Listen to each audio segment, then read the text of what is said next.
Hi guys, pag-usapan natin ng ating mga binili kong mga barya kung magkano ba nabili ko sa bawat isa.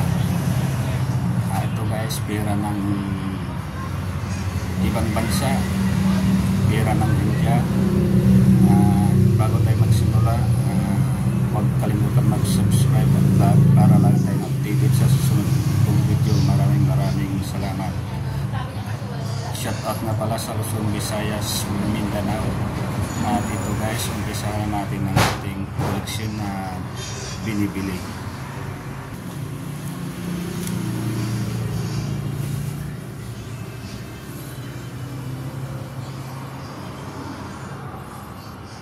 Ito guys, pera ng India.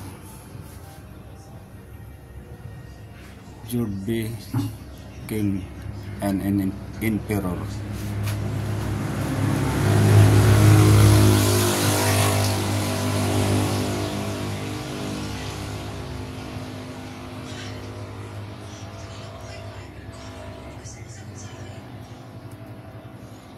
Ito guys, ang bili ko sa ganitong klaseng coins guys,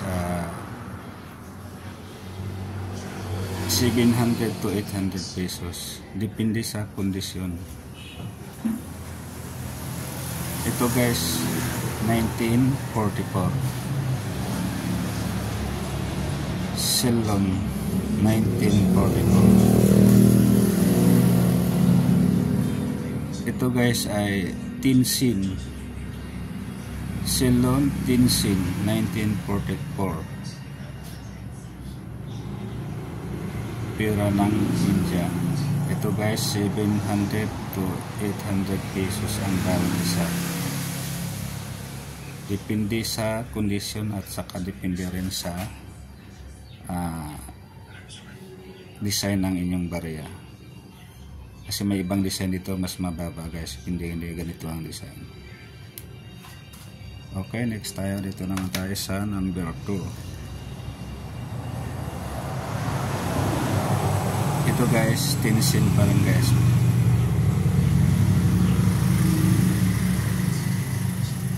Ito naman guys, pera ng India pa rin, 1961. Pag ganitong klaseng coins guys, nagkakahalaga lang ito ng 30 to 40 pesos bawat isa. 1961. Okay, next tayo. Dito naman tayo sa number 3. Pera ng India pa rin, Tinsin. Tinsin. Ito guys, 1959. Pag ganitong klaseng kalinis ang ngayong barya guys, nagkakalaga ito ng 350 hanggang 500 pesos.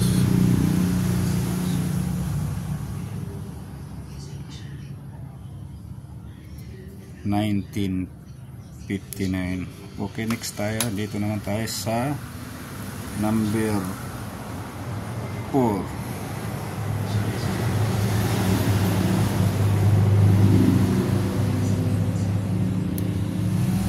Ito guys, pera pa rin ang India.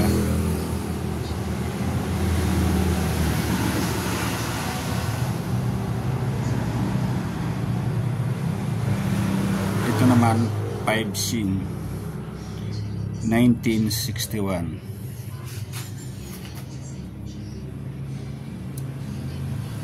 Ito guys, nagkakahalaga ng 150 to 200 pesos. Okay, next tayo. Dito naman tayo sa number 5. Ito naman guys, 25 Sin. Pera ng India pa rin.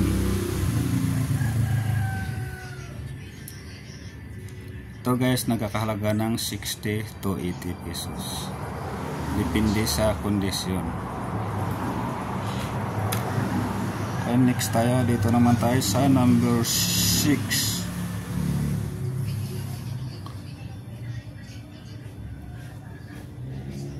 Iba-ibang design. Ito guys, Tinsin. Pera ng India. Ito naman guys, 1963. Pag mga ganitong kondisyon guys, nagkakalaga lang ng 20 to 30 pesos.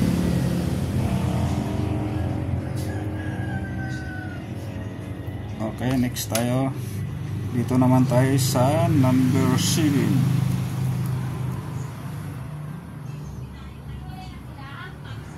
Ito naman guys, 1960.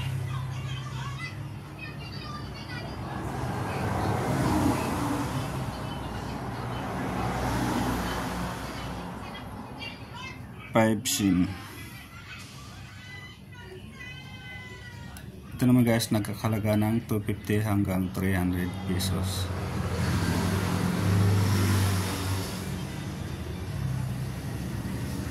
Okay, next tayo. Dito naman tayo sa number 8. Ito naman guys, 2 sin. Pira pa rin ng India.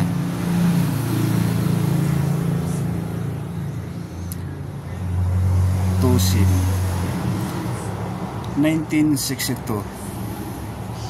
Itong 1962 guys, nagkakahalaga to ng 400 to 600 pesos. Depende sa kondisyon. 2 sin.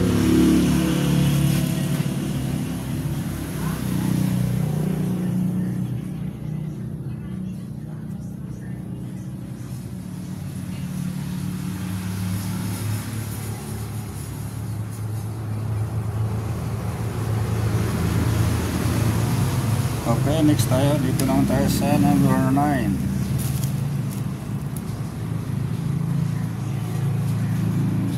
Ito guys, pira pa rin ng India, pero ibang design nya. Ito is a 5 sin.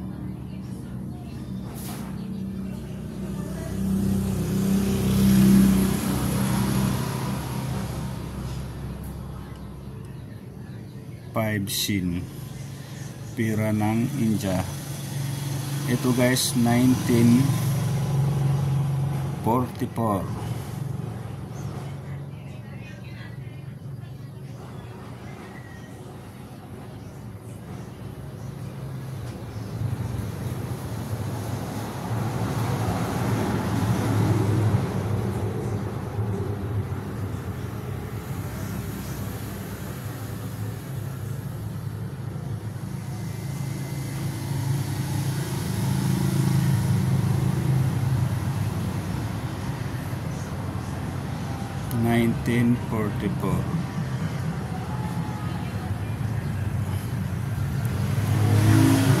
Ganitong klaseng barya guys, 5 sin.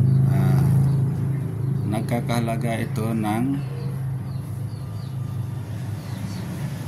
1,000 pataas, depende sa kondisyon.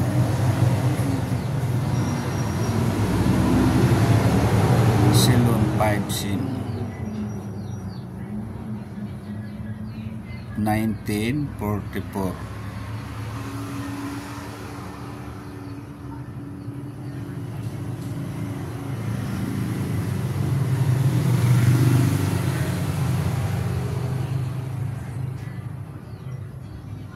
George became an emperor.